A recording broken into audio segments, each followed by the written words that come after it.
কাশ্মীরে সম্প্রতি একটি বড় ধরনের ঘটনা ঘটেছে। সেখানে পর্যটকদের উপর হামলায় ২৬ জন পর্যটক নিহত হয়েছেন।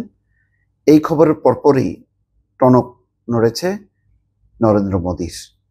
তিনি ছিলেন সৌদি আরব সফরে, সেই সফর সংক্ষিপ্ত করে তিনি দ্রুত ফিরে এসেছেন এবং বিমানবন্দরেই তিনি নিরাপত্তা কর্মকর্তাদের সাথে বৈঠক করেছেন, পরিস্থিতি পর্যালোচনা করেছেন এবং কি পদক্ষেপ হবে সেটার নির্দেশনা দিয়েছেন।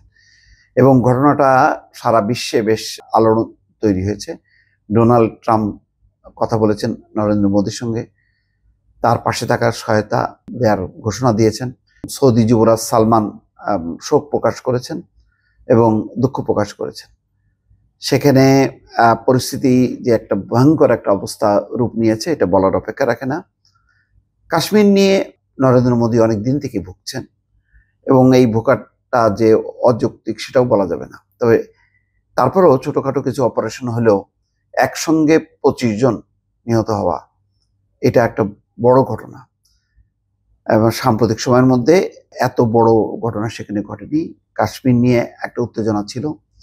সাংবিধানিকভাবে জম্মু কাশ্মীরের মুসলিম অধ্যুষিত এই এলাকার যে আগে স্বায়ত্তশাসন ছিল সেটা বাতিল করা হয়, কেন্দ্রীয় সরকারের অধীনে আনা হয়। এরপর থেকেই এটি নিয়ে সেখানে কাশ্মীরের যে সংগঠনগুলো আছে, মুসলিম সংগঠন বা অন্যরা আপত্তি করছিল এবং অশান্তি চলছিল এবং তার আগে থেকেই তো জম্মু কাশ্মীরের স্বাধীনতার জন্য লড়ছিল।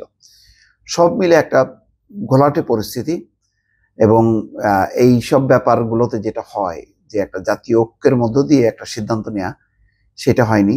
ওই যে তার সংখ্যাগরিষ্ঠতার জোরে স্বায়ত্তশাসনটা বাতিল করার পর একমাত্র এটাই ছিল এক ধরনের জম্মু কাশ্মীরের একটা আলাদা স্বায়ত্তশাসন, সেটার মধ্য দিয়ে তাদের একটা অধিকার সংরক্ষণ করা হতো। এবং এটা বাতিল করার পরে সেখানে পরিস্থিতি আরো নাজুক হয়েছে। সৌদি আরবে নিযুক্ত ভারতীয় রাষ্ট্রদূত সুহেল আজাজ খান বলেন, কাশ্মীরের সাম্প্রতিক সন্ত্রাসী হামলার বিষয়ে আলোচনা হয়েছে এবং সৌদি যুবরাজ এই হামলার নিন্দা করেছেন। সন্ত্রাস বিরোধী সহযোগিতায় ভারত এবং সৌদি আরব একসাথে কাজ করছে। যাক, এখন দেশে ফেরার পর কি তারা পদক্ষেপ নেয়, আদৌ এটা শান্তি ফিরে আনতে পারবে কিনা, কাশ্মীরের যারা নেতৃবৃন্দ আছেন তাদের সাথে সমঝোতা করে একটা শান্তি স্থাপনে পদক্ষেপ নেবেন নাকি অব্যাহত অভিযানের মধ্যে দিয়ে সেটি নির্মূল করা হবে, সেটা অন্য বিষয়।